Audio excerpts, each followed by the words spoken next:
President Trump losing support in Pennsylvania, a key battleground state he won in 2016. Voters are not happy with his response to the Black Lives Matter movement.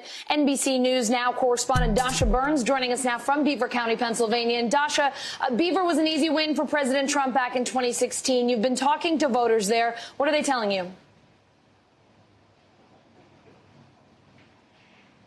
Hey, Allison, Trump won Beaver by more than 19 points back in 2016. And there's been a lot of speculation about whether voters would change their minds about the president because of his handling of the pandemic. Well, I was here about 6 weeks ago when I was having those conversations, and most people I talked to back then were actually pretty happy with the president. In fact, they were more frustrated with their Democratic governor for keeping businesses shut down too long. But now the conversation here has shifted, but it's not because of COVID.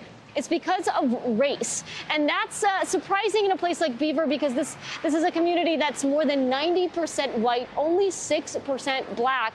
But the conversation and the movement around racial equality that we've been covering in places like New York, LA, Chicago, that's also happening here. It might look and sound a little bit different, but those conversations are being had, and they're impacting people both personally and politically. I want to introduce you to two people I met, a married couple named John and Susan Pusateri, and they identify as conservative Republicans. But a couple of years ago, their daughter adopted two African-American children, and since then, they say they've been educating themselves on race. Well, when they saw the George Floyd video, they were hit hard, and it ignited a fire and made them look at some of President Trump's rhetoric in a different light. Take a listen to some of what they told me.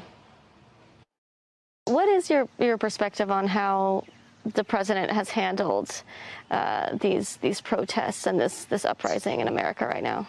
I think I would like to see him be more compassionate, more understanding, more willing to have a discussion. Do you think he's hurting his campaign with his tone on race right now? I do, yeah. Yeah, and I think that could change if he would be a little bit more vocal, or at least try to show some understanding. Do you know what you're going to do in November yet? No. I don't either. I mean, I was sure that I was going to vote for him again, but now I'm rethinking it.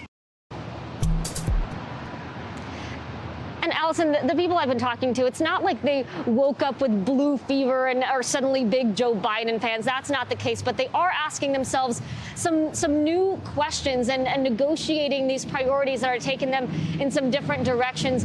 John said he's more open-minded to a potential vote for Joe Biden than maybe he would have been in the past, but he's still working that out. He says right now, though, the biggest concern is issue and character, not so much the party line, Allison. Dasha, I know you went to a unity march in Beaver over the weekend as well. What was that like, if you could tell us about it?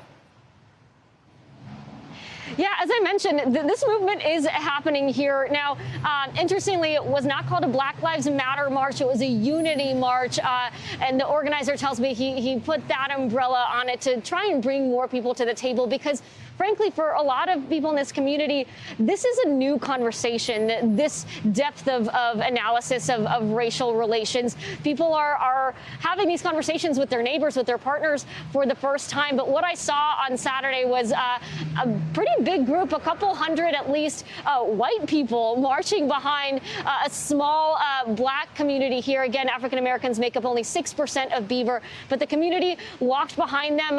They were there to stand up for racial equality. They signed a pledge, a unity pledge, that said things like, I will be an ally, I will be anti-racist. And people came out behind those messages here, Allison.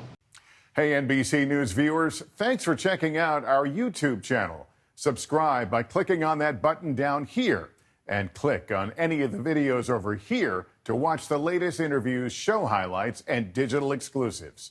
Thanks for watching.